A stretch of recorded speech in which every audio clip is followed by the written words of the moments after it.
Good morning. At long last, we can start. This is the last day of our conference, and we do have two sessions on literature.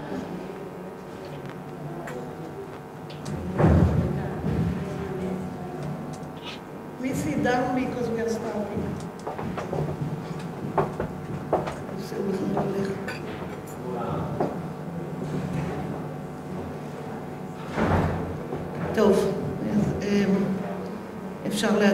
We can start. Our session includes 5 speakers, and we do have 2 hours. We have a typo. It's a 2-hour session up to 12. It is extremely dense.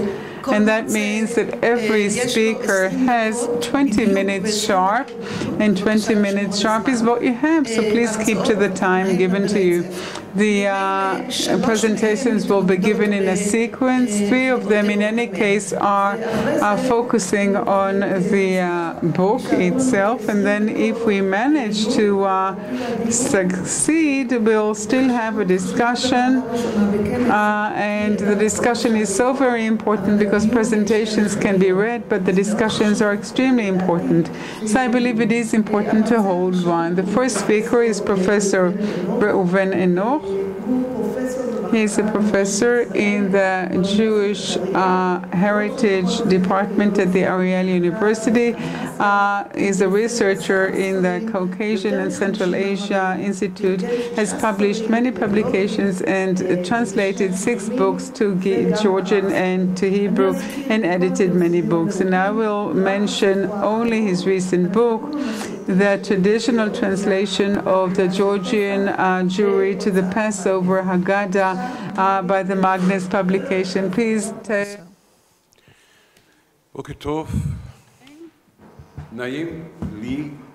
It is very pleasant for me to be speaking here to you and to speak in Hebrew. And I remember the words of who said that I want to speak not the language of the country that I was born in, but rather the language of the land where my people was born. So this is my first time to lecture at Tbilisi University in Hebrew. And this makes me extremely happy, and obviously I do wish to thank the ambassador who honors us with his presence. The proposed research is a part of a broader research that is conducted by Professor Ortsion, Bartana, Dr. Cohen, and yours truly in the Department of Jewish Heritage at the Ariel University. It is my privilege to present to you the main foci of the article that aims at analyzing the characteristics of the translation of the night in the Panther's skin, written by Rustaveli.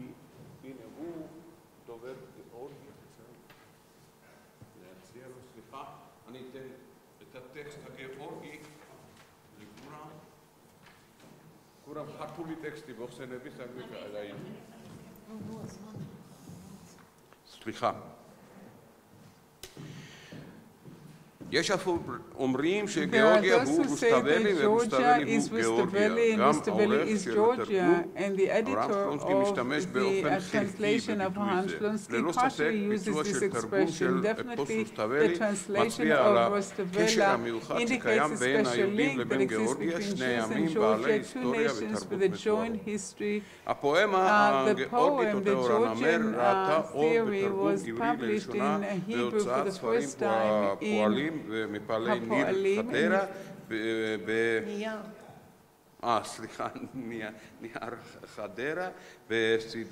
in a series of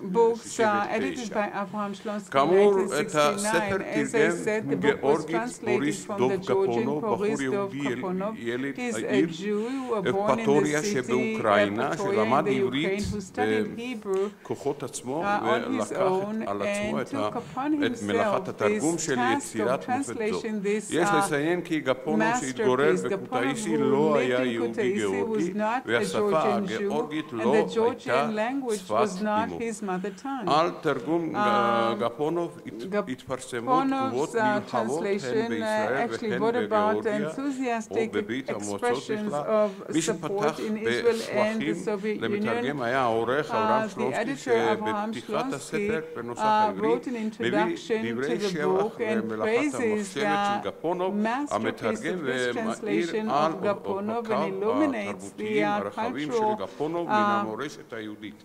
Contributions of Gaponov taken from the Jewish heritage. It seems to me that the praises and the enthusiasm were definitely very apt, but there was one thing that was in the way. Most of the respondents either knew only Hebrew or only Georgian, and it was very difficult for them to evaluate what is indeed the size of the contribution of Gaponov. Exceptional were the responses of the researchers from the Leningrad Institute of Middle Eastern Studies, and in particular one compelling article of a well-known professor, Shota, who speaks Hebrew and also dealt extensively with great success, one might say, with modern translations of the scriptures, as they are called Biblia, and he is the one who wrote an outstanding article, the Hebrew translation to The Night in the Panther's Skin, that was published here in Georgia in 1975, and that actually gave the inspiration for the conducting of the research. There's a request made concerning the screen. עוד אחד? אז יהיה טוב. בסדר. תודה. בתחילת ההרצאה ברצוני להביע תודה עמוקה לראש מרכז רוסטבלי באוניברסיטת טביליסי, למורי וידידי ארגון ג'חים טביליסי ולעובדי המרכז שיעזרו לי באיסוף החומר למחקר שלנו. כאמור, רוב האנשים שכתבו ביקורת מתלהמות על התרגום לא ידעו את שתי השפות. בפועל להערכתנו responses to the translation did not know the two languages, but when you discuss the enthusiasm because of Gaponov's translation, there's a chance that somebody would think that the enthusiasm stems from a political conjecture, but the translation was transferred to Israel in a subversive way. Gaponov lived in a country that did not really want to develop this culture within its borders, and that's an understatement. It oppressed it in any possible way, is more true to say. Happily, that Rustaveli's translation is a work of art in and of itself and in its own right. Everyone reading the Hebrew text identifies this greatness immediately, and still we need to study the translation deeply and to show its merits. This is the goal for which we have started carrying out this proposed study. Obviously, you can carry out the mission in a number of ways, and we thought that perhaps, first of all, we need to evaluate the character of the translation, and if that is literal or free. We have to determine what is the approach of the translator to this task of translation, the methodology that he's using. Here and there, various sentences were said about the poetics of the translation, but the technique of translation was not examined in that way. In other words, we have to thoroughly examine how Gaponov manages to convey the very special poem of Rustaveli that is based on two types of sha'iri, which is the structure of the line of the poem, the organization of the verses and the phrases. It's very clear that Gaponov is not using the line of 16 vowels, but rather 14. Rustaveli is using sha'iri, a high sha'iri that is based on an organization of those phonemes or syllables, and it's 4 times 4, and a low sha'iri where the organization of the line is 5 plus 3 plus 5 plus 3. With all those nuances that are related, one must study if these changes express themselves in the culture, and if so, how? We have to ask the question how Gaponov actually conveys the rhymes. Is it according to the number of phonemes that appears in their Georgian origin, or does it change it? We also need to analyze the syllables, the accessoire, the poetic accessoire of the alliterations. There are many and rife various associations, comparisons, etc. Only a small part of those topics has been impressively studied in Shiknadzi's article that I mentioned. But there are so many topics to study. We can continue with a list of topics that are related to the translation and requires the attention of the researchers.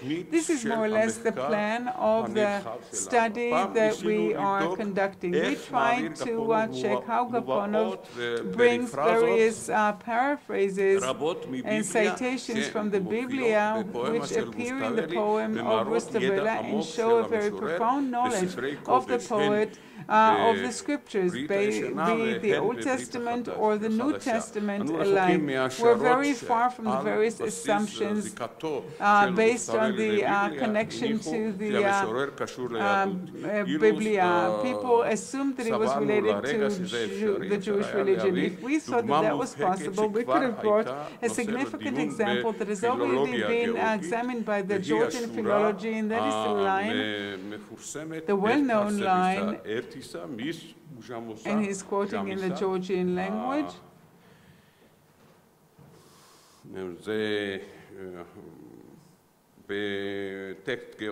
That's a Georgian text. It is line 883, and with Gaponov it's 836. One might say that that, as a matter of fact, is our Shema Yisrael. Deuteronomy 6:4, as you all know, but we believe that this sentence with Rustaveli points at the importance of the faith in one God, monotheism. This is one of the things that I still remember from the lectures given by Professor Paramidze, who later was discussed later by Chizibidze. Gaponov has reservations against providing a literal meaning of Shema Yisrael and offers a free translation of it. According to his understanding, this unified entity that is not, it's a bit far, so perhaps you can see this. The interesting point is that it's not a singular case in which the translator is not using direct citations from the Biblia, but rather translates the lines of Rustaveli anew. It turns out that that is a part of a methodology used by Gaponov. We checked all the citations and all the paraphrases that appear in the night in the Panther's skin, identified by our predecessors, and we identified more. It wasn't always easy. You couldn't always see that that was a paraphrase taken from the Old Testimony. We were greatly helped by a very important book by Victor Nudzadze, The Theology of the Night in the Panther's Skin, in which the author brings all the citations and all the paraphrases from the Old and the New Testament. We added, as I said, a few more. So we found that in many a case, the translator did not include the lines or the phrases according to their origin, but rather translates them again afresh. But we started late, right? When analyzing the translated Hebrew text and based on the familiarity with the original text, we identified three main matters that exist in the translated text. The first one is some of the stanzas one cannot point at an identity with the biblical text, but still we can say that in those stanzas there is the biblical atmosphere that is created by the language which bring and assumed citations that alliterate with the Bible. There are various places in which citations or parts of citations are brought from the Bible, and sometimes these are direct quotes. It is impossible, obviously, to question the fact that Gaponov didn't know his Bible well and did not notice where Rustaveli was feeding on. Already before the publication of the translation, Georgian philologist Alexander, who wrote the article about Rustaveli that was published in the book itself in the Hebrew translation, according to his opinion, he noticed the profound knowledge of the Biblia of Gaponov. The translator himself wrote an article, and I relate to Gaponov, of course, about the motives of Biblia in the creation of Rustaveli. And he worked in the Institute in Leningrad, and all others mentioned there definitely mentioned the profound knowledge of Gaponov of the scriptures. In quite a few cases, Gaponov very elegantly shuns away from bringing direct quotes from the original text. There is a certain principle here, not to use ready-made material, but rather to offer a new translation. One might assume that this decision of his did not come by chance. We assumed he wanted to draw the language of the translation of the Rustaveli time and make it more modern. At this stage of the study, this is but an assumption. We should analyze the language of the translation in whole, and only then can we talk about the approach of Gaponov in general and the one for the translation of the citations from the scriptures in particular. With your permission, I'll give you a number of examples about the translation of citations and paraphrases by Gaponov, and we'll relate first of all to the opening of The Night in the Panther's Skin. If I can, please put this up. Lower down, scroll down, please. Okay, thank you. Based on the assumption that the prologue is a substantial part in the understanding of this work and its meanings, then the Ariel says that it discloses the main characteristics of the protagonist. The rhyming along the stanzas is of such that the last one closes and rhymes with the next word in the next column and with all other last words in the following stanzas. The first stanza, this rhyme is, I cannot see this from here. It embellishes the divine power and praises it for building the word, and he's referring to the Hebrew rhyme. The one who created the world and its strength and all of its components. I'm running out of time. The chair, the moderator is looking at me and tells me that I have to end. The speaker does not address personally to God, but rather praises God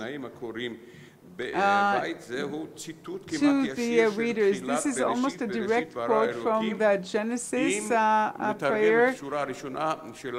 If we were to quote the first line, the one who built the world with his great might and power. Gaponov, in other words, is not directly quoting the book of Genesis, but is changing the text. So obviously we need to examine what happens here, and this is what we're talking about in our presentation, and this is what we are about to study.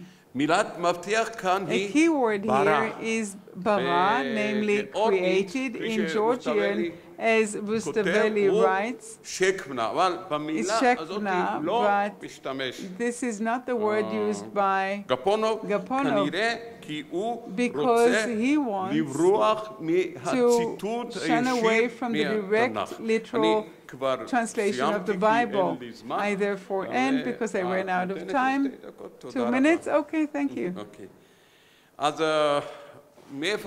So where is that quote taken? Where does he take all that inspiration from? Rustaveli, first of all, and then Gaponov. Well, there are, in this particular line and in this particular stanza, there are so many possibilities for quoting that we can reach. There's also a number of quotes, and I will no longer read, but there are a number of quotes from various hymns of songs.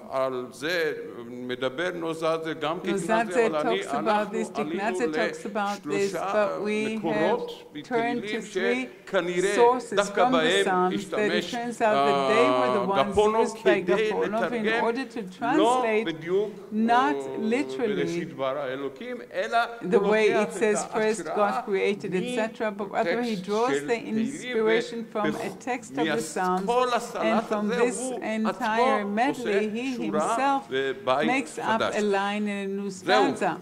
That is it. That is what we wanted to say, and this is how we examined more citations, 49 in number, 49 stanzas that is, and God willing, we're about to study many, many more. Thank you very much.